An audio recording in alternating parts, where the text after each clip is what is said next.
Assalamualaikum warahmatullahi wabarakatuh.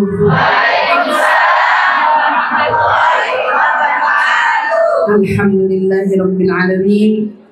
Wa bihi nasta'inu ala umuri dunya wad din. Wassalatu wassalam ala asyrafil anbiya'i wal mursalin.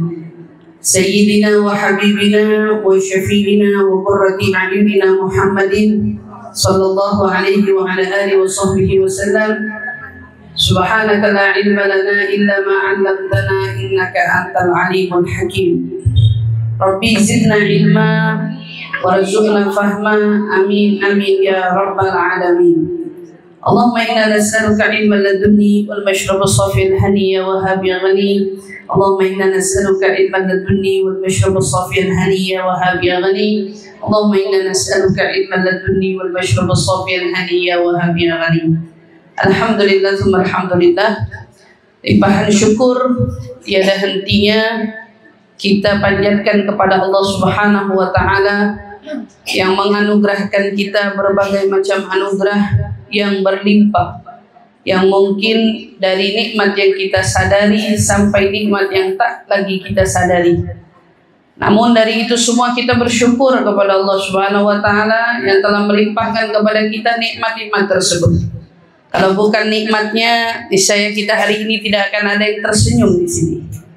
Kalau juga bukan karena nikmatnya, kita juga hari ini tidak akan bisa sampai ke sini. Kalau juga bukan karena nikmatnya, kita semua tidak akan dihadirkan rasa cinta di antara kita di sini. Kalau juga bukan karena nikmatnya, maka niscaya kita telah dikelompokkan Allah sebagai orang-orang yang dibutakan dari jalan kebenaran. Na'udzubillah min dzalik. Tapi dari luasnya anugerah Allah, luasnya nikmat Allah, Allah enggak mutus kita. Allah terus tuntun kita, Allah terus bimbing kita untuk kita ini selalu terpelihara, terjaga, dan kita selalu menjadikan diri kita bagian daripada orang-orang yang mendapatkan kebaikan pada majelis-majelis yang dipenuhi dengan kemuliaan. Yang insya Allah mudah-mudahan majelis-majelis yang kita hadiri dari bulan ke bulan, dari hari ke hari, minggu ke minggu ya, semuanya ya. Yang hari ini juga kita insya Allah tawakufan sementara majelis kita di sini. Namun semua itu insya Allah tidak menghentikan pahala-pahala kita, kebaikan-kebaikan kita, semangat-semangat kita untuk kita bisa tetap istiqamah berada di jalan Allah dan Rasulnya. Insya Allah amin amin ya rabbal alamin. Hakikatnya tidak ada kata tawakuf dari majelis ilmu. Jadi kalau kita bicara hakikat, tidak ada yang namanya tawakuf.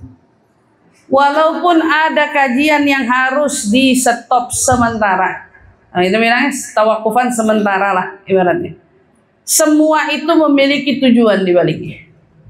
Kenapa kegiatan-kegiatan majelis kita harus kita sudahi dulu? Karena kita sedang ingin mengejar sesuatu yang tentunya jauh lebih berharga. Sesuatu yang jauhnya tentu di sana ada terletak banyak kebaikan. Karena kalau seumpamanya nggak ada kebaikan, ngapain kita tawakufan? Kan gitu mikirnya. Ngapain kita tawakufan? Kalau di situ kita tahu bahwa dengan majelis ilmu satu aja kita sudah bisa mendapatkan pahala 1000 rakaat. Ya kan gitu. Kalau dengan bermajelis saja kita sudah bisa dapat pahala nengok 1000 orang sakit. Dengan duduknya kita di majelis kita sudah bisa kayak nganter 1000 jenazah. Kalau ditanya ada nggak yang lebih utama daripada ini? Mungkin nggak ada. Tetapi para ulama ataupun kita para guru-guru justru dengan datangnya bulan-bulan yang mulia.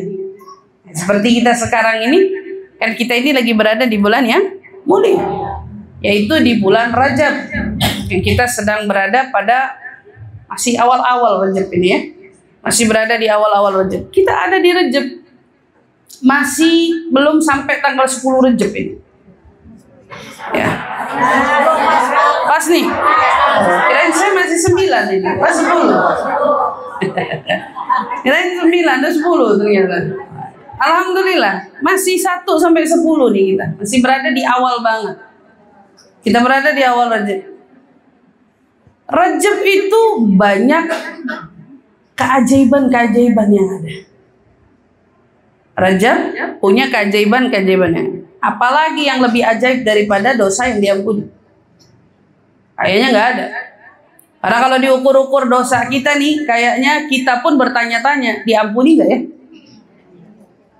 Saking banyaknya.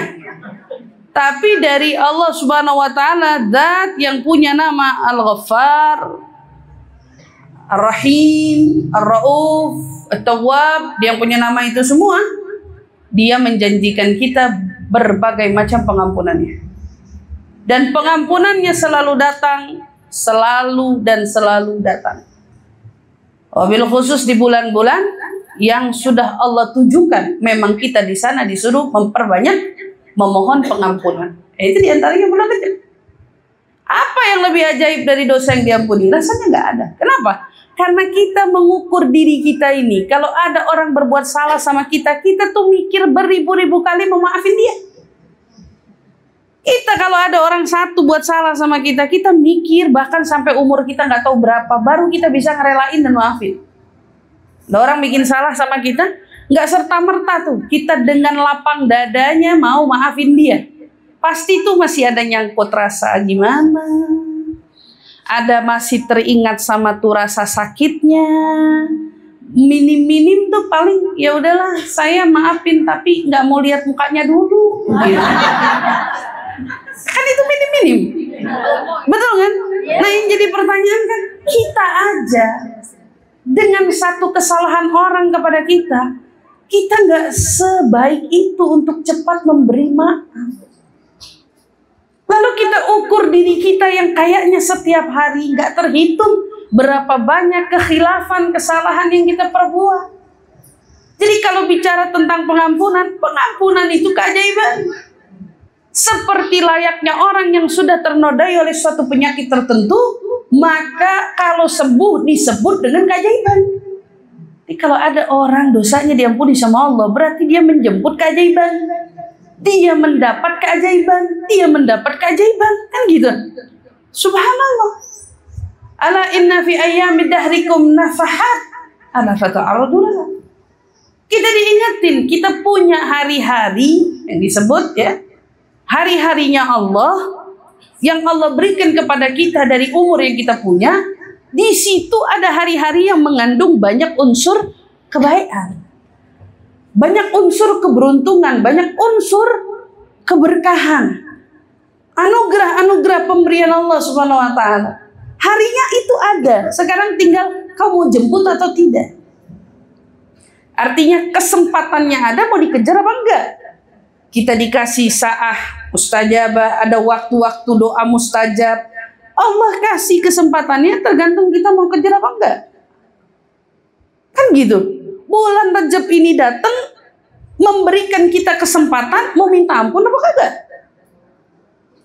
Mau ngejemput keajaiban pengampunan Allah atau tidak? Kayak orang sakit, ada tabib mahir, ahli, bisa nyembuhin. Peluangnya kan ada. Kesembuhannya kemungkinan juga ada. Tetapi sekarang mau ikhtiar apa kagak? Gitu. Mau ikhtiar apa enggak? Makin kita berikhtiar, makin usaha, maka peluang kita makin besar. Orang yang gigih dalam memberi treatment dalam penyembuhan kesakitannya, maka menjemput kesehatannya lebih berpeluang daripada orang yang pasrah di rumah aja. Kan gitu. Orang yang kerja nyari nafkah lebih berpeluang dapat nafkah, dapat hasil, dapat rezeki ketimbang cuman bengong di rumah doang.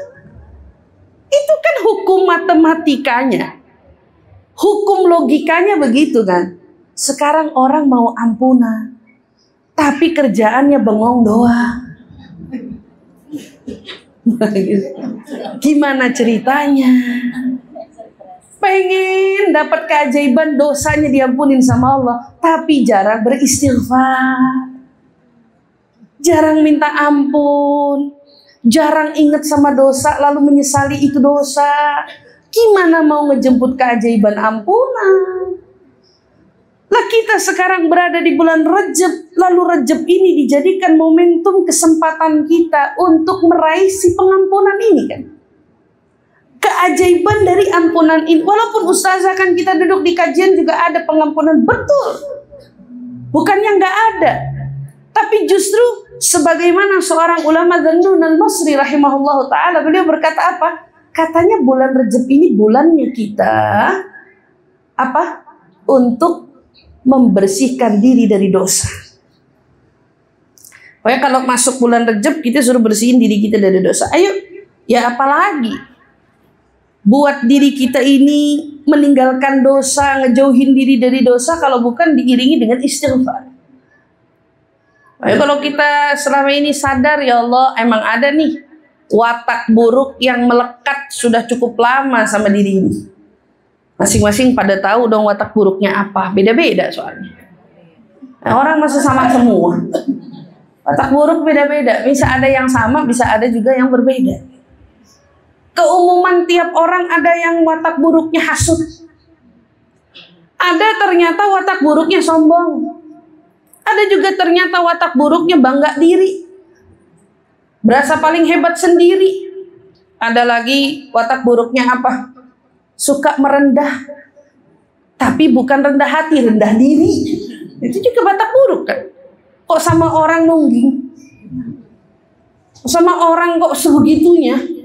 Tapi giliran sama Allah kok acuh-acuh aja. Ini kan watak buruk. Orang bisa sebegitunya menyembah, kalau bahasa kita ya, kayak begitunya sama orang. Lah tapi giliran sama Allah biasa-biasa aja. Kita pedagang, sama pelanggan gimana? Tegopo-gopo. Kalau masuk waktunya sholat, pelanggan sama sholat duluan mana? Coba. Kan kita usaha, kita dagang. Terus di depan mata kita ada pelanggan. Ini ada waktunya sholat. Coba pikiran umumnya orang, ngelayani pelanggan dulu apa sholat dulu? Kalau dia nyadar, ya Allah, selama ini saya itu ngelayanin toko gitu ya, ngelayanin usaha saya. Pelanggan itu katanya nomor 1. Gitu. Pelanggan adalah raja. Kalau pelanggan adalah raja, Allah rajanya raja. Ya kan gitu. Malikul mulk. Dia rajanya raja. Nah, kalau kamu kedatangan raja, anggap aja tuh pelanggan raja kita, kedatangan raja, yang datang ini panggilan rajanya raja. Raja punya raja. Allah, rajanya kita semua. Kan kita mikir, apa nih watak buruk saya? Kebiasaan buruk saya ini apa? Oh, saya itu lalai sholat. Kalau mau sholat berat banget. Allah, kalau bawaannya kalau udah ketemu bantal, kasur, ibu-ibu ya ngelurusin pinggang gitu bahasanya. Emang pinggangnya bengkok? Jadi pertanyaan, emang pinggangnya bengkok? Enggak, padahal cuman istilah bahasa kalau udah ketemu kasur lurusin pinggang. Mau ngelurusin pinggang, subhanallah. Padahal kan kalau dipikir-pikir secara ilmiah, terapinya pinggang itu kan sholat, bukan tiduran. Iya kan, gelempengin badan tuh nggak ngeterapi apa-apa. Tapi kalau sholat ada terapinya, sejatinya kan gitu. Tapi emang dasar godaan hawa nafsu, godaan syaitan, dan seterusnya bikin kita itu kalau udah kena bantal kayak ada yang nempelin kita. Bantal ada perangkonya. Ada apa lagi? Hah? Ada ininya, ada jampe-jampenya. Kalau giliran waktunya tidur, mata belum tentu ngantuk. Tapi giliran ketemu sama waktunya sholat, tahu dari mana tuh ngantuk. Hebat nggak tuh? Tidur susah bener. Kalau malam, kelepok susah tidur. Giliran udah kira-kira waktunya tahajud, pules. Atau mungkin giliran waktunya bangun subuh, berasa jam 3 baru merem. Iya kan? Berasa jam 3 baru merem. Jadi kayak mau bangun subuh berat, luar biasa. Itu kan kalau diusut punya usut ada sebab. Boleh jadi habis sholat isyaknya kebanyakan ngobrolnya. Jadi bangun tahajud atau bangun subuhnya berat. Atau bisa jadi makan malamnya kemalaman. Jam 9 baru nyantap nasi goreng. Gimana mau tidur pules itu? Wajar aja kalau tidurnya jam 1. Karena perutnya lagi ngolah makanan yang dimakan, nggak bakal tidur. Kan itu ada usutnya, ada sebabnya, makanya diingetin. Kalau makan paling telat tuh jam 6 udah selesai. Kalaupun mau makan pun di waktu malam jangan lewat dari jam 7:30 malam. Ada jeda gitu antara perut kita sama waktu istirahat kita. Ini enggak jam 10 makan. Jam 11 pengen tidur. Gimana ceritanya? Itu baru dari sisi makanan. Ternyata sekarang kalau ulama kita temukan diingetin banyak kesia-siaan karena berbual, ngobrol gitu ya. Sekarang mah orang ngobrol udah jarang, tapi gadget. Iya kan? Berapa banyak tuh waktu kesita, tapi cita-cita pengennya bangun tahajud. Pantesan berat mulu karena ada pemicunya. Gitu. Kalau udah waktu sholat itu bantal ada perangkoknya, gak bisa gerak, gak bisa bangun. Subhanallah, gak tahu itu syaitan tahu bener waktu-waktunya. Nah kita tahu nih ada kebiasaan buruk kita, suka subuh kesiangan, duha ditelantarkan, kan gitu. Berarti kan kita sadar sama kebiasaan buruk kita. Maka kesempatannya kapan? Nih, Rejab itu waktunya ninggalin dosa. Kalau kita berasa aja ada kebiasaan buruk yang kita buat, ayo Rejab waktunya kita belajar ninggalin dia. Pada saat di bulan Rejab, ayo belajar. Gimana caranya saya mau ninggalin ini kebiasaan buruk, jangan pernah boleh ada lagi sama diri kita. Belajarnya, melatihnya di bulan Rajab. Nanti kalau udah datang bulan Sya'ban, Sya'ban itu bulannya apa? Sya'ban itu bulannya kita mengerjakan ketaatan. Makanya ditaruh ya, subhanallah, wa Sya'ban syahri. Kata Rasulullah kan gitu. Sya'ban tuh bulanku. Tidak ada ibadah yang lebih paling menyelamatkan kita melebihi sholawat. Nah ukurnya gitu. Sholat kita, tilawah Quran kita, bahasanya gitu ya, sedekah kita, semua itu bainal qabul warad. Bisa diterima, bisa ditolak. Tapi ada satu ibadah pasti yang gak mungkin tertolak, pasti keterima. Itu ibadah sholat. Jadi begitu kita ditanya, ini Sya'ban disebut dengan bulannya ibadah. Ibadah yang paling utama, sholawat. Boleh ustazah diisi dengan ibadah yang lain? Ya boleh lah. Intinya bulannya ketaatan, katanya bulannya Sya'ban.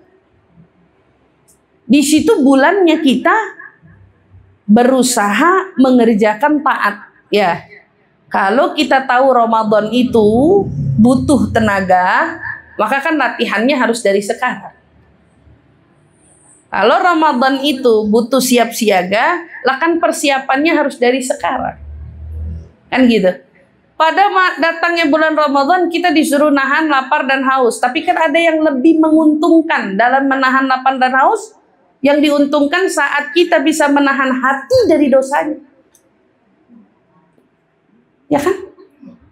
Kata Nabi, berapa banyak orang yang puasa, tapi puasanya nggak ngebawa dia mendapatkan apa-apa kecuali lapar dan haus saja. Kita mau puasa yang mana? Pasti yang kita mau cari kan puasa yang nguntungin kita dong. Bukan cuma ngasih kita lapar sama haus. Nah, puasa yang nguntungin itu saat kita mampu berpuasa dari ghibah. Puasa yang nguntungin itu saat kita bisa berpuasa dari dusta. Saat kita bisa berpuasa dari namimah. Puasa yang nguntungin itu saat kita berpuasa bisa nahan diri dari memandang yang diharamkan. Puasa yang nguntungin itu saat kita bisa menahan mulut dari sumpah serapah, sumpah palsu. Itu kan puasa yang nguntungin. Kalau cuma lapar sama haus, itu cuma gambarannya aja. Gitu loh. Kita mau kejar ini semua, tapi startnya ninggalin dosa. Rejab. Begitu masuk Sya'ban, berarti kita ngapain? Berusaha sebisa mungkin ngerjain taat. Nanti begitu masuk Sya'ban, ini bulannya taat. saya mesti memperbanyak taat nih. Dari sekarang kan sebetulnya iya, tapi sekarang ini diilustrasikan tempat di mana kita menempah diri dari menjauhi maksiat. Jadi dari sekarang kita udah kasih ancer-ancer. Ada geng-geng gibah mau datang ke kita. Ya, ada geng-geng gibah mau datang ke kita, kasih ancer-ancer. Maaf, saya lagi puasa gibah. Gitu. Saya lagi puasa gibah. Kalau ngajak ngomongin orang, saya nggak ikutan dulu. Berani nggak begitu? Berani nggak gitu? Kalau beraninya saya mah yakin ibu berani, cuman kuat apa kagak? Kuat buat penasarannya itu loh yang digoda sama setan kan begitu. Kepengen tahu, pengen dengar, pengen ikut nimbrung, pengen tahu aja ibaratnya, itu kan yang setan goda. Kalau buat berani ngomong sih saya yakin semua berani ngomong, tapi berani hijrah itu kan yang menjadi acuannya. Jadi begitu kita sekarang ada geng gibah, geng namimah, geng apa, bilangnya apa? Maaf, stop dulu. Benar. Jadi tawakufan majlis, tawakufan gibah. Tawakufan majlis, tawakufan dusta. Tawakufan majlis, tawakufan namimah. Tawakufan majlis juga diiringi dengan tawakufan tidak memandang rendah. Kita jagain diri kita ini. Mandang hina, mandang rendah, mandang yang haram. Jangan hinakan diri kita dengan perbuatan itu semua. Gitu kita jagain. Ya kan kadang-kadang jujur aja kita hadir kajian, tapi di sini juga tempatnya kadang-kadang kita gibah. Iya, ngaji pulang ada cerita. Iya, makanya saya bilang majelis taklimnya kagak punya dosa. Orang majelis taklim sebelum pulang subhanakallahumma wa bihamdika asyhadu an la ilaha illa anta astaghfiruka wa atubu ilaik. Insyaallah dosa mah udah gugur. Begitu keluar jalan bareng. Kan dia ceritanya di jalan pulang bawa dosa. Di majelisnya mah kagak ada dosa. Kan gitu. Jadi tawakufan pengajian jangan sampai nggak bikin kita tawakufan dari ghibah. Chat-chatan, telepon-teleponan, yang diomongin nggak tahu apaan, udah ngobrol kemana-mana, ngebahas kemana-mana aja. Ya kita jaga. Di situ momennya dimana kita belajar untuk menempa diri, tinggalin maksiat. Pokoknya kalau merejep, nih rejep, saya say no to gibah. Orang bikin slogan say no to drugs. Oh, kita say no to gibah. Kalau perempuan tidak untuk gibah. Nah, karena itu kedoyanan dia. Lebih doyan dari ganja. Perempuan doyan banget sama gibah, lebih doyan daripada ganja. Itu masya Allah. Itu saya nggak ngegibah dulu. Maaf. Sampai nanti kebiasaan. Lo udah bisa ninggalin begitu, lama-lama udah nggak doyan. Terapinya berhasil, ternyata bisa ninggalin dosa. Semuanya dilawan, semuanya diupayakan. Belajar bagaimana kesempatan yang ada ini nggak disia-siain. Kita berusaha. Maka datang nanti bulan Sya'ban, mudah-mudahan Allah kasih kita berkah panjang umur. Ya, kita sambut bulan Sya'ban dengan taat. Ayo, banyakin taat. Dari sekarang banyakin istighfar. Begitu masuk bulan Sya'ban, banyakin sholat. Kita banyakin sholawat. Maka Imam Darnun Al-Masri bilang, iya, kalau masuk itu yang namanya bulan Sya'ban, banyakin taat. Karena itu tempatnya kita melakukan ketaatan. Nah, kan kalau dikiasin bulannya Rajab, bulannya mana? Ya kan? Begitu masuk bulan Sya'ban, bulan nyiram. Gitu kan kiasannya? Ini satu kesatuan loh. Nanam doang nggak disiram nggak tumbuh. Ya kan? Begitu masuk bulan Ramadan, bulannya panen. Kok Ramadan panen, bukannya Ramadan baru start? Kok Ramadan panen? Kalau dipikir-pikir pakai logika kita, emang Ramadan itu bulannya panen. Kenapa dibilang bulannya panen? Kebayang nggak, Bu? Faman addal faridah kaman adda sab'ina faridah fi masiwah. Gimana nggak dibilang bulan panen itu? Satu fardu yang kita kerjakan seperti mengerjakan 70 fardu. Jadi kalau Ramadan dibilangnya bulan panen, emang banget. Orang semua ketaatan berlipat gandanya, nggak tanggung-tanggung. Siapa yang mengerjakan sunnah kaman addal faridah. Tapi kalau dia ngerjain sunnah, bukan dapat pahala sunnah, tapi dapat pahalanya fardu. Jadi Ramadan ngerjain duha kayak ngerjain fardu. Jadi kalau Ramadan tahajud kayak ngerjain fardu. Jadi kalau Ramadan terawih itu kayak ngerjain fardu. Pahalanya bukan sunnah. Yang kita dapat fardu, hukum aslinya sunnah. Tapi yang kita dapat fardu. Berarti kalau kita itu nanem, nyiram, Ramadan dibilang metik, nuai, emang benar. Karena biasanya orang metik, orang nuai, nanemnya satu, dapatnya banyak. Iya dong. Kiasan ilustrasinya benar.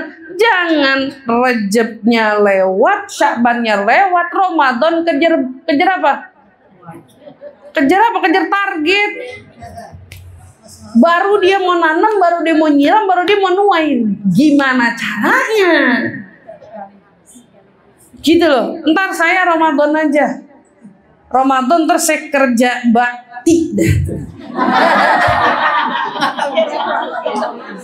Ya kerja bakti dah katanya.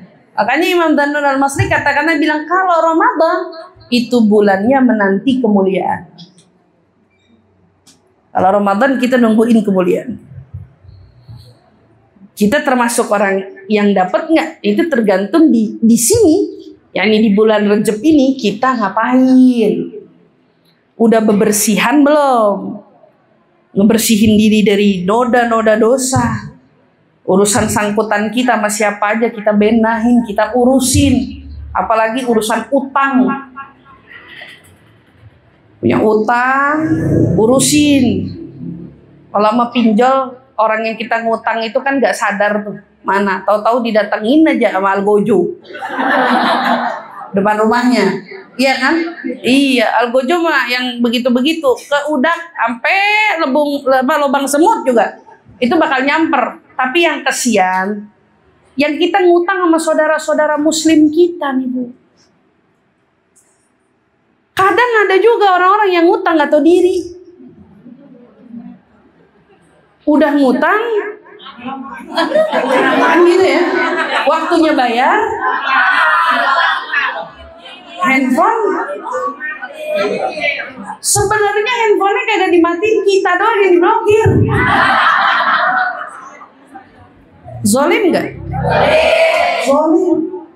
Sayyidil Habib Umar tuh pernah ngingetin anak-anak muda yang suka masang knalpot berisik. Itu tuh bakal dituntut tuh nanti tuh. Kenapa dibilang zolim? Nganggu telinga orang. Giliran dia yang pada nyalain tuh knalpot, dia pada pakai helm. Kan bener dong. Kuping dia ditutup, lah kuping kita yang denger.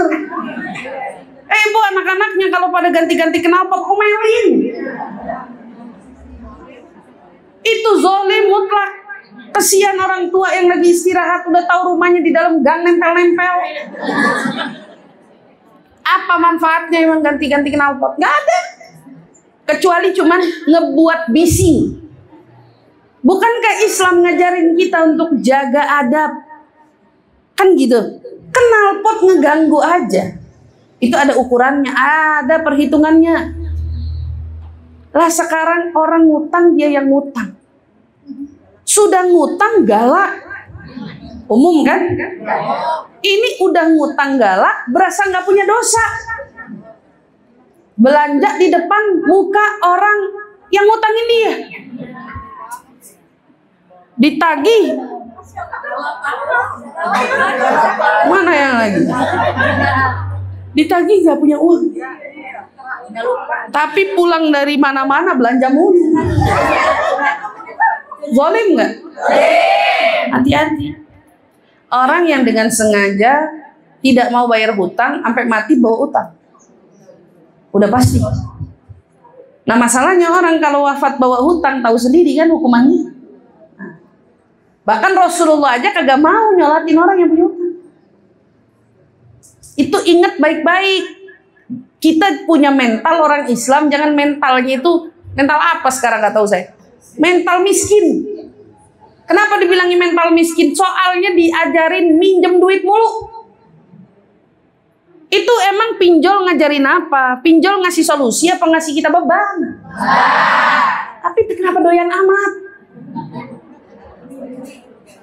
Saya ketemu sama orang yang kejerat pinjol, punya utang ratusan juta. Orang miskin. Kalau orang kaya sih utang ratusan juta nggak bingung, bisa bayar.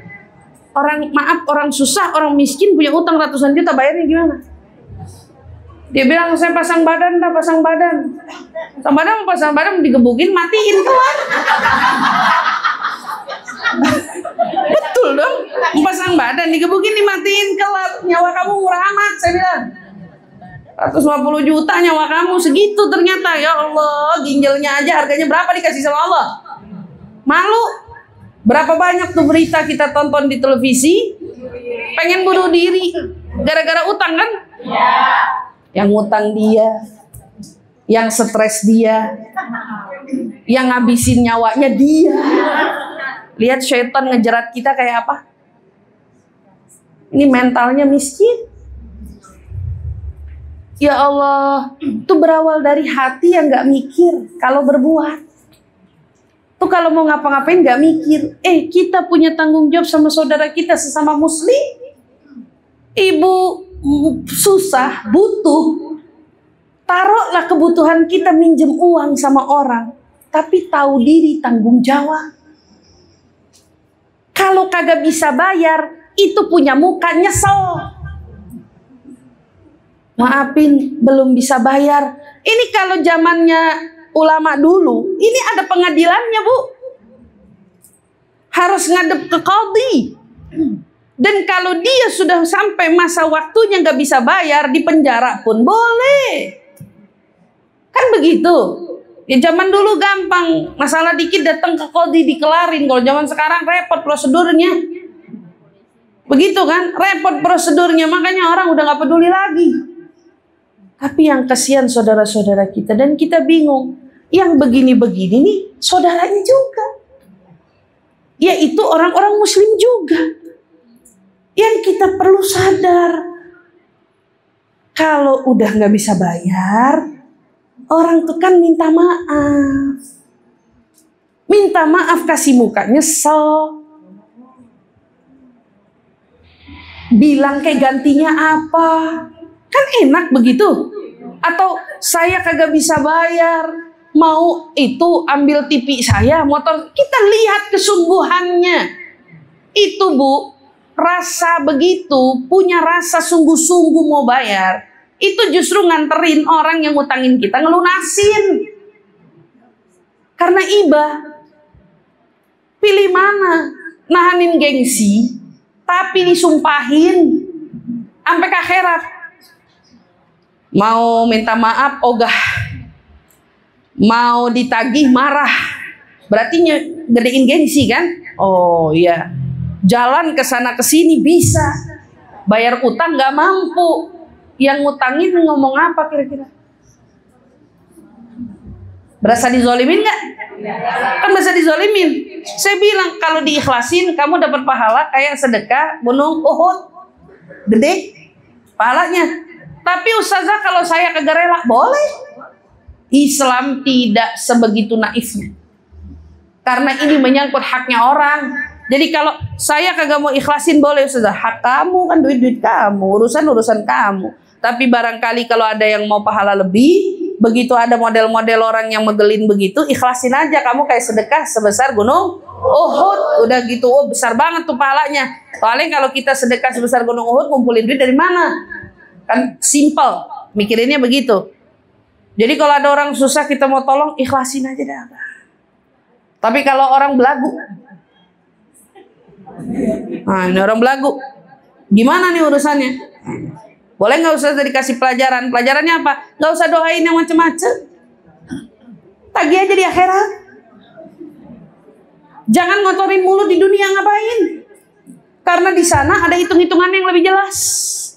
Kagak perlu cerita sama tetangga, utang kok sama saya, nggak perlu. Nggak usah cerita sama orang dia punya utang kok sama saya, nggak perlu. Nggak perlu cerita ke sana sini karena cuma bakal ngotorin mulut kita dan akhirnya kita berdosa, buka aibnya orang. Yang perlu kita lakuin apa? Udah, kalau memang dia nggak punya rasa sedikit pun bersalah dan kamu ingin, ya udah Allah, saya serahin nanti hitung-hitungan di akhirat aja. Kamu juga nggak zolim. Kamu juga nggak zolim. Nih orang-orang nih kadang-kadang mesti ditakutin begini juga. Biar mikir gitu kalau mau ngutang besok.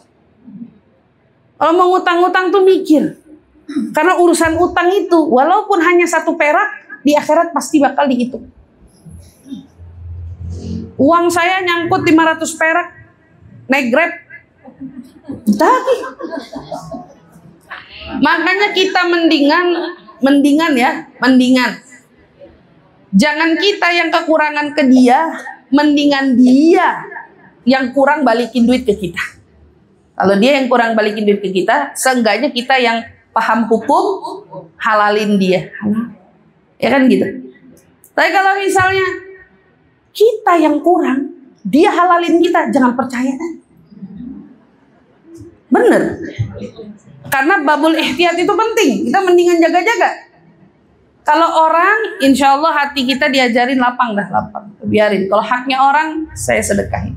Tapi jangan sampai kita makan haknya orang. Jangan kita sampai makan haknya orang. Ini bulan Rajab. Bulan nih kita ngikis dosa. Kalau ada yang punya utang, bayar. Mau itu utang uang sampai utang puasa. Kan gitu perempuan. Perempuan utang uang, utang puasa. Bayar. Sebisa mungkin. Segera lunasi. Urusan kita sama Allah beres, urusan kita sama manusia Dijagain tuh hati-hati. Maka bulan Rajab yang begitu luar biasanya Allah Subhanahu wa taala suguhkan kepada kita beraneka ragam suguhannya dengan ampunan yang Allah berikan kepada kita. Kan baca ya Bu ya setiap hari apa Bu? Rabbighfirli warhamni wa tub alayya, Rabbighfirli warhamni, Rabbighfirli warhamni. Itu kan yang biasa dibaca. Terus baca Sayyidul Istighfar, Allahumma anta rabbi la ilaha illa anta khalaqtani wa ila akhir. Itu dibaca sekecil apapun. Ya, bentuk dari meminta ampun, lakuin. Istighfar yang dibaca panjang. Kalau pada ini baca.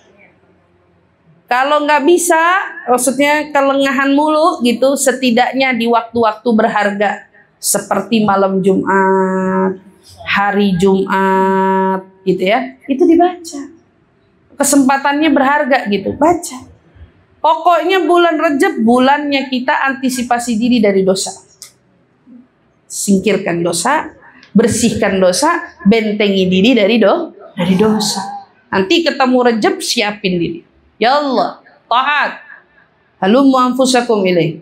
Kejar diri kamu buat ngerjain itu. Apa aja diajakin ini, ayo bismillah. Lalu dari hikmah tawakufan ini sejatinya tawakufan majlis bisa nganterin kita lebih untung dapat pahala di rumah masing-masing. Kan gitu. Ngurusin suami. Biasanya kan ada bolong-bolongnya, diurusin. Anak mungkin ada bolong-bolongnya, diurusin. Kalau kemarin biasanya sibuk berkegiatan bentuk sosial, daripada kita hadir kajian di sana sini, oh sekarang waktunya tatbik, praktek di rumah. Gimana nih selama ini belajar?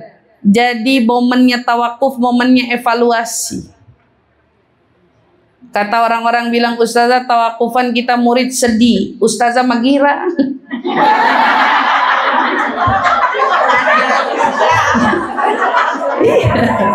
Rasanya tawakufan murid-murid pada sedih, saya girang. Alhamdulillah tawakufan. Iya, girang. Kenapa? Karena kita susah ketemu waktu buat evaluasi. Oleh istirahat mah, apa sih yang dicari dari istirahat? Kita nggak punya waktu evaluasi. Kita baru mau evaluasi diri, besok udah kegiatan lagi, besok udah majus lagi. Gimana evaluasinya keceter gitu. Tapi begitu ketemu momen kosong, kita kayak muhasabah. Allah, nih dari kajian-kajian ini apa yang perlu dirapikan, apa yang perlu dibenahi, apa yang perlu umat bagaimana keadaannya, apalagi nih kira-kira yang dibutuhkan oleh mereka. Kita punya waktu untuk evaluasi diri. Ibu-ibu juga harusnya begitu. Belajar majelis kesana sini, gunakan itu momen untuk evaluasi diri. Belajar, saya udah hadir kajian ke sini, gimana hubungan saya sama Allah, gimana hubungan saya sama Rasul, gimana hubungan saya sama guru, udah ngaji, udah istiqomah, gimana? Aduh ya Allah, kira-kira saya jadi hamba dianggap gak, jadi umat dianggap gak, jadi murid dianggap gak? Gitu. Kan mikir gitu ya, ada evaluasi gitu.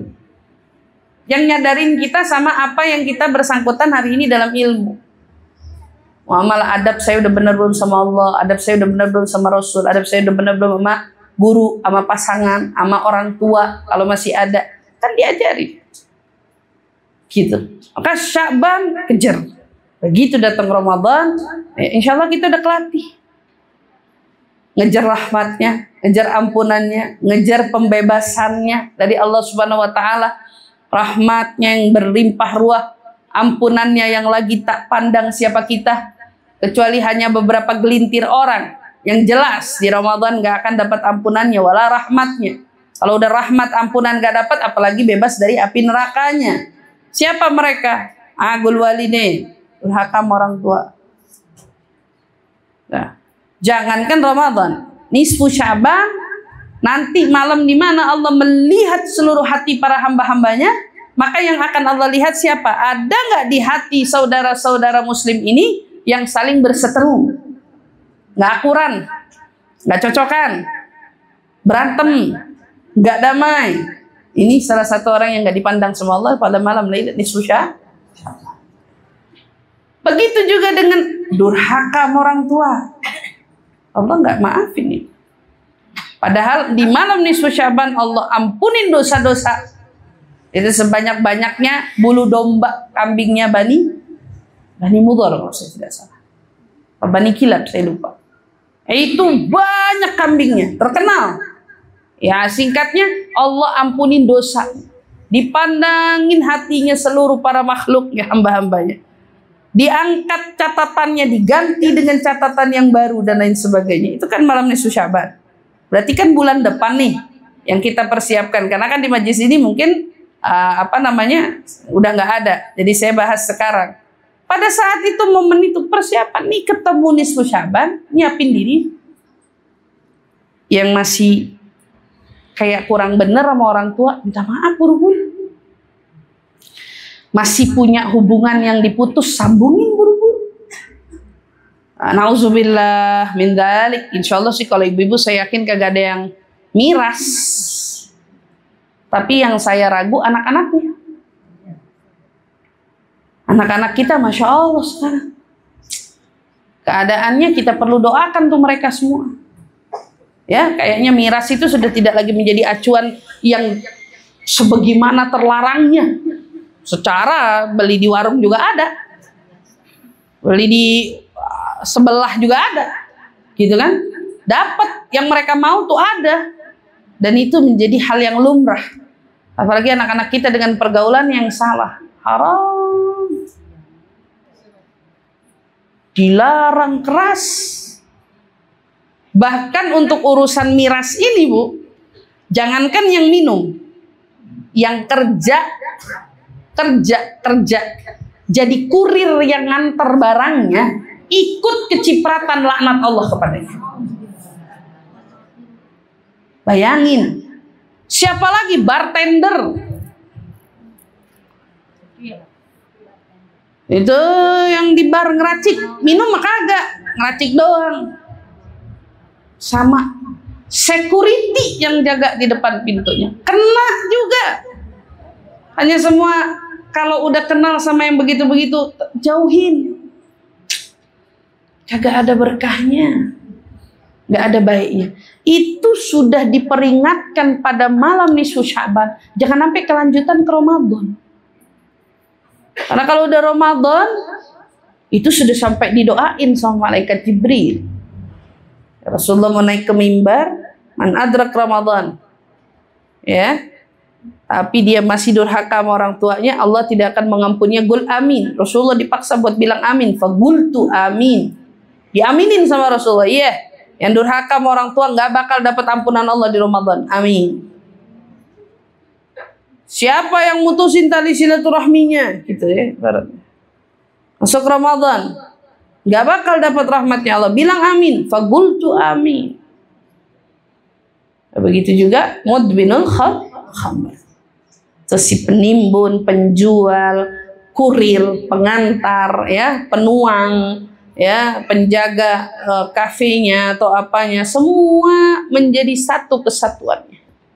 Pokoknya kita disuruh putusin hubungan sama dia. Nah, ini sama yang begini, putusin hubungan, gak boleh dekat-dekat. Jangan deket-deket, karena dampaknya kemana-mana. Kebanyakan zina itu terjadi karena orang yang melakukannya hilang kesadaran. Dan tidak ada yang paling menghilangkan kesadaran seseorang melebihi khamru, melebihi miras. Jaga. Nah, ini Ramadan, bulannya kita menuai, harusnya yang kita tuai adalah kebaikan, maka hati kita hancur ya. Malam lebaran, ngedengerin ada yang anak sampai meninggal dunia karena overdosis dan lain sebagainya. Karena terlampau kelebihan minum minuman kerasnya. Yang bikin sedih kan? Yang bikin sedih, ini anak-anak muslim. Ya, emaknya kemana? Orang tuanya kemana? Diperhatikan dengan baik, kita sedih. Soalnya kalau ngeliatin lebarannya orang lain, kagak ada tuh berita gitu-gitu. Karena kebanyakan mayoritas yang turut merayakan tuh kita. Dan ini lebarannya kita, maka sucikan. Yang mana kita kejar dengan adanya Idul Fitri itu, kita berharap dapat apa? Idul Al-Fitr. Hari Raya Fitri, kita kan mau suci, kita mau kembali bersih, ya Allah. Maka yang kita harap sebelum datangnya itu Allah sudah bersihkan kita semua. Awal Ramadan rahmat, pertengahannya maghfirah, dan di akhirnya ada idgun minan. Dan semua pahala berlipat ganda. Makin tinggi tanggalnya, makin besar pahalanya.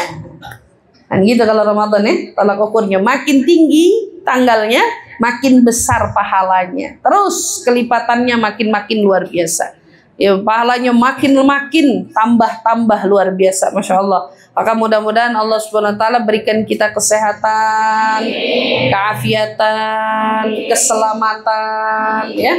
Mudah-mudahan Allah pelihara anugerah-anugerah yang Allah berikan kepada kita hari ini sampai hari-hari mendatang. Insya Allah mudah-mudahan kita Allah Subhanahu Wa Taala pertemukan lagi nanti setelah hari raya Lebaran dalam keadaan iman yang lebih bertambah, ketakwaan yang lebih kuat. Insya Allah mudah-mudahan Islam yang lebih terrealisasikan dengan akhlak. Insya Allah mudah-mudahan semua zahir batin kita sudah lebih disempurnakan Allah dengan akhlak-akhlak yang mulia. Amin, amin ya rabbal alamin.